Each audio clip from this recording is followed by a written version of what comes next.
Salut les amis et bienvenue dans cette nouvelle analyse de collection. Aujourd'hui, on découvre les 10 montres de Sergio avec 7 marques différentes pour une note moyenne de 4,2 sur 5 sur la plateforme Dailyshus. Une belle diversité qui démontre ce qu'il aime. Sergio m'a contacté pour analyser sa collection et essayer de le faire progresser. Je vous propose qu'on fasse ça ensemble, tout simplement en positionnant chacune des montres de la plus importante à la moins importante. C'est pas simple et c'est surtout très personnel. Mais on a tous à y gagner en découvrant de nouvelles montres et pour mieux comprendre ce qu'on aime. Alors la première montre de Sergio, c'est une Rolex Submariner 126-610 LN, le tout dernier modèle. Regardez-la comme elle est belle, avec ses anses fines. Ça date avec son cyclope. Franchement, c'est le blockbuster ultime en termes de montre de plongée.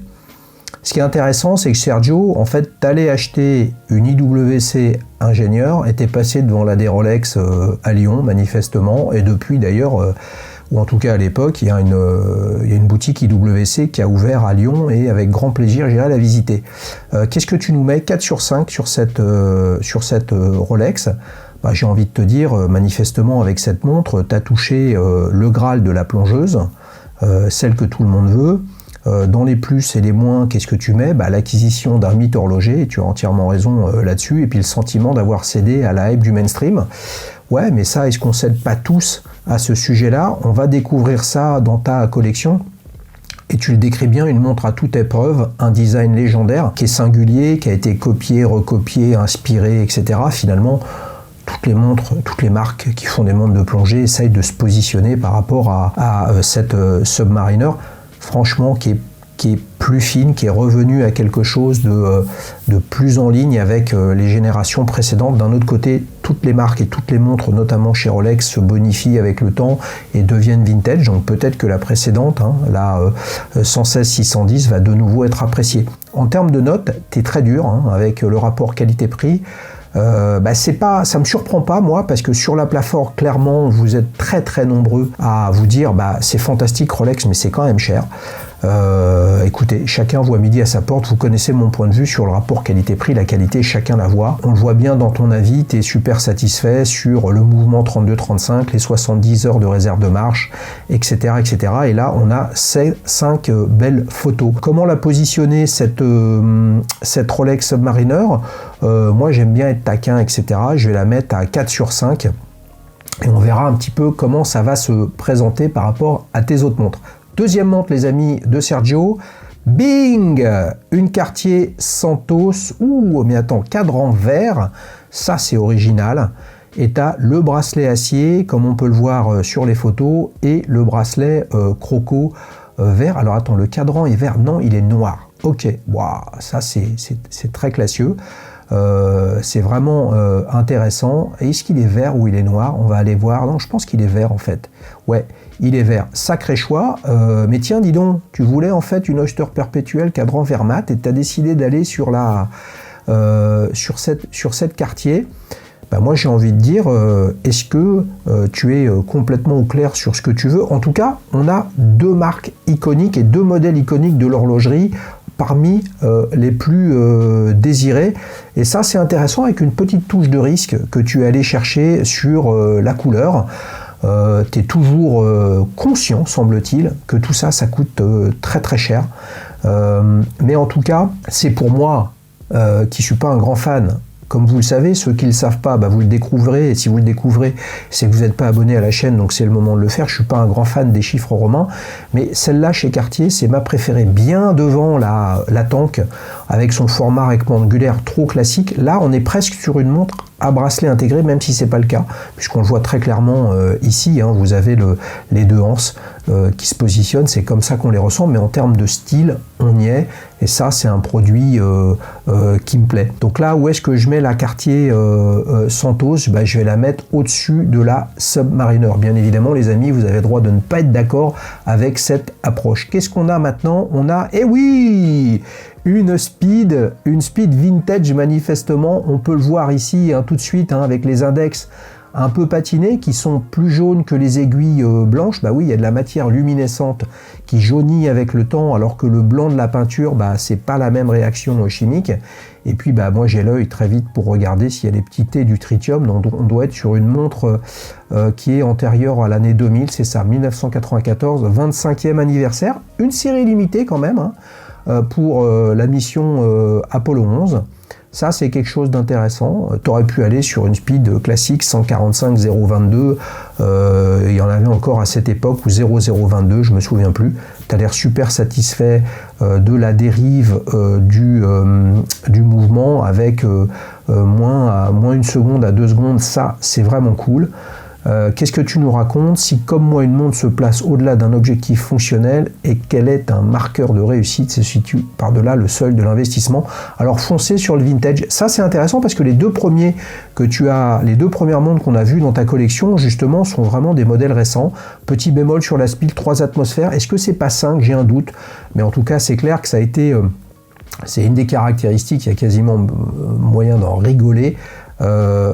Intéressant, le fond transparent, c'était un des tout premiers sur ces speeds là, et tu lui mets un 4,3 sur 5, comme vous le voyez, la vie est taguée vintage. Alors moi je suis un grand fan de speed, je vais être obligé de la mettre assez haut quand même cette montre, mais je veux essayer de raisonner pour le bien de ta collection, sachant que l'idée c'est que lorsqu'on va arriver à la dernière, celle qui sera ici tout en bas, ou plusieurs, je te proposerai, Sergio, une alternative, et vous aussi. Il faudra dire en commentaire quelle est votre préférée et quelle est celle que vous sortez au profit de quel autre modèle.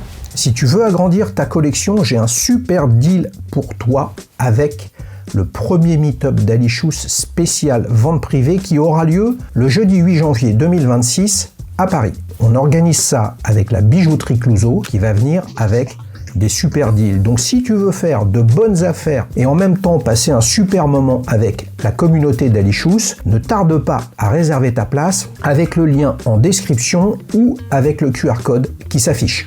Alors on enchaîne avec la suivante, 4e montre, une Rolex Datejust 41 version Wimbledon.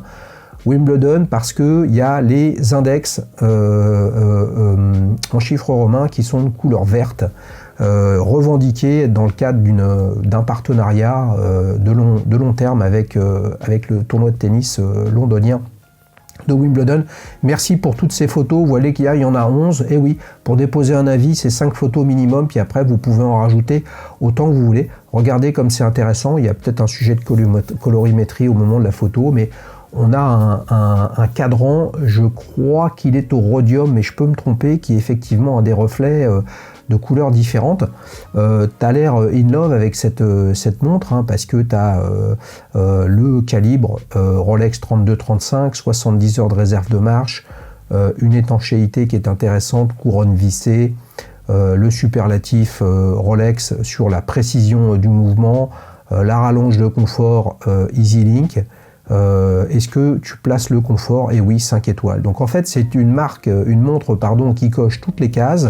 Et une nouvelle fois, tu es plus saillant, tu es plus incisif sur le fait que tu trouves ça cher. Bah oui, Rolex, c'est cher, parce que c'est globalement prix d'entrée à 6 000 euros quasiment pour une acheteur perpétuel. Et puis celle-ci, on est plutôt proche des 8-9 000, peut-être plus, je ne suis pas un spécialiste des prix, mais 4,4, c'est au-dessus des 4,2 de la moyenne. Après, moi, à titre personnel, c'est pas ma came. Il y a du polymiroir partout, des chiffres romains, cet index ici à 9 heures qui me paraît un peu alambiqué. Cela dit, il a été repris sur la Landweller de mémoire, mais en tout cas, moi, ça me convient pas cette affaire, donc Sergio, ta Wimbledon, je te la mets ici. 5e montre, oh là là, une Rolex, une Tudor, pardon, vous voyez le lapsus révélateur.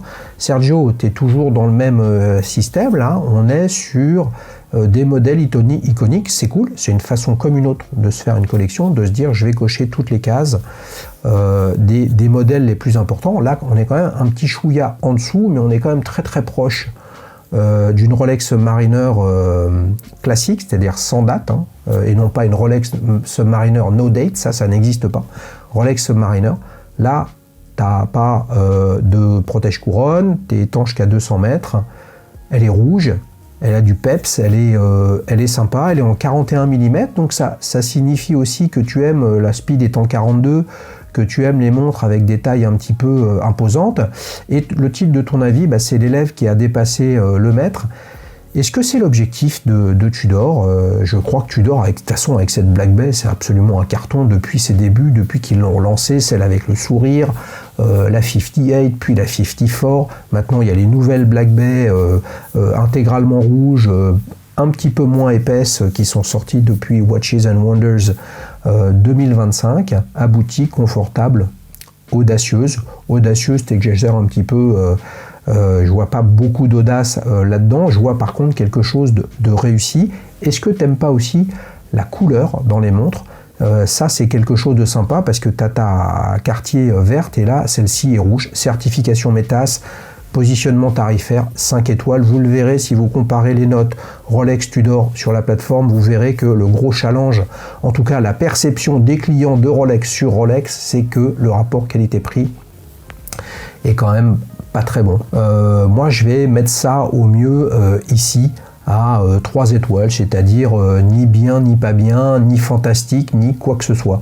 On était sur la 5e, on arrive à la 6e, là, gros changement de sujet pour toi Sergio, Orient Bambino, là on est dans les 300-400 euros grand maximum, de nouveau des chiffres romains, est-ce que c'est pas une façon pour toi d'aller là-dessus, chiffre romain sur la Cartier Santos et sur la Rolex Datejust Wimbledon.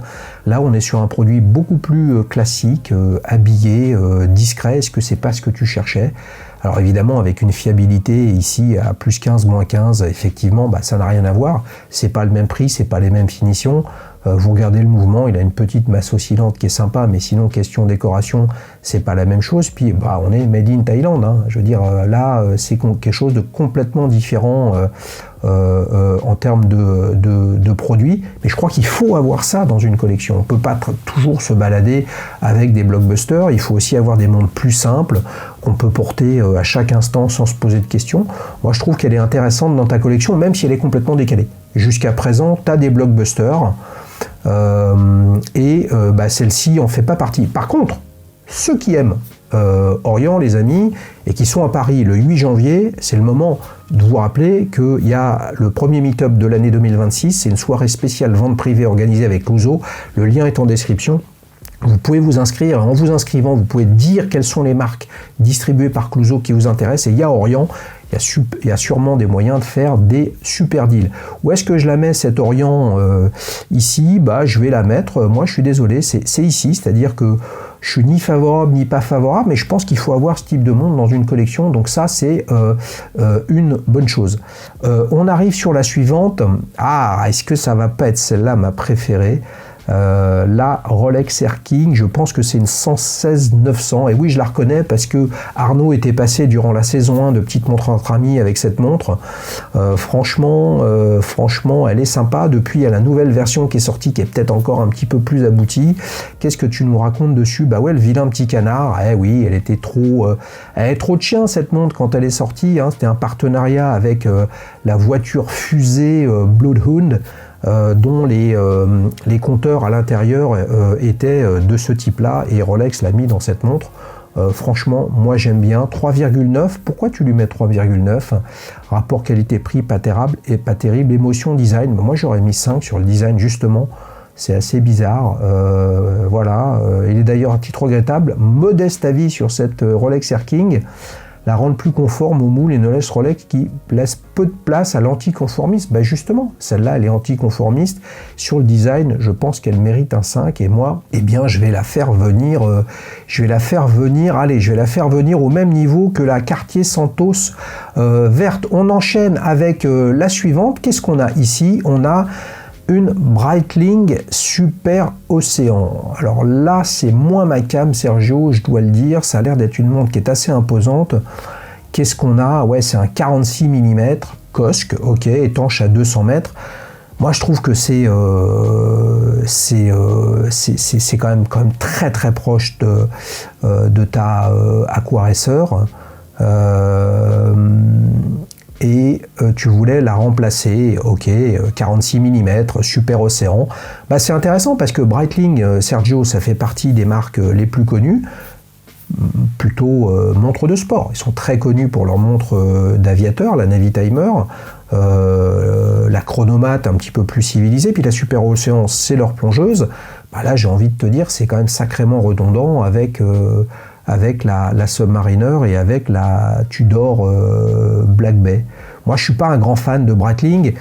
Après, bah, j'ai envie de me dire, si ton sujet c'est de cocher les cases, je sais pas quelle case tu as coché avec cette Breitling. Alors évidemment, ceux qui aiment les grosses montres, gros diamètre, 46 mm, bah, ils vont être contents. Moi, je trouve qu'elle est pas fantastique dans ta collection, celle-là. Alors, celle qu'on n'a pas vue, je reviens dessus, c'est la TAG Heuer Aqua Racer. Bah ça, c'est un peu ma marque de cœur, c'est avec celle-là que j'ai démarré. Je la trouve originale, ta montre. Elle a une forme qui est assez singulière, très propre à ce que fait TAG Heuer avec ses plongeuses, et en tout cas avec cette Aqua Racer. Alors, si on regarde les index, bon, bah, c'est quand même pas ultra innovant, on est assez proche des plots de Rolex et puis le reste d'Omega, etc. Mais il y a une lunette qui est complètement différente, il y a des aiguilles qui sont intéressantes, elle se reconnaît moins que les autres, elle est beaucoup moins chère aussi, elle est peut-être moins réputée comme montre, mais tu le dis toi-même, Sergio, un prix public adapté pour une toquante de qualité, pour une belle marque, etc. Évidemment, là où le bas blesse, c'est un mouvement 38 heures, c'est clairement une base état 28-24 ou 28-92. Est-ce que tu as mis des plus et des moins? Non, tu n'en as pas mis, Sergio, c'est pas grave, c'est des choses qui arrivent. Moi, j'aime bien TAG Heuer, donc TAG Heuer, ça va venir ici en 3, même en 4, parce qu'en plus, elle est bleue, et je trouve ça sympa. Quelle est ta dernière montre?